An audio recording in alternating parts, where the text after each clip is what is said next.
telba demangiz. Men yaratgan Alloh sizlarni olib ketishga kelgandim bu dunyoga.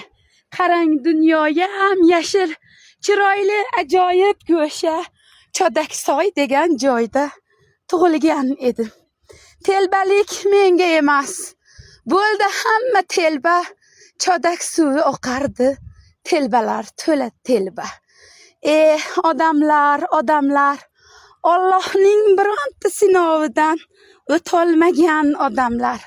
Hirs nafsiga qurbi, qo'liga qo'li tegmagan. Bu dunyoning foniyligin bilmagan. Nimalar demadi bu dunyodan. Kimlar o'tmadi? Aytinglarchi, yana qiyomat qachongacha cho'zilar ekan? Muhammadim keldi-ku 571da, o'tib ketdi-ku 632da.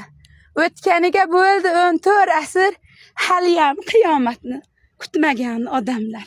Bo'ldi, dunyoning umri tugadi.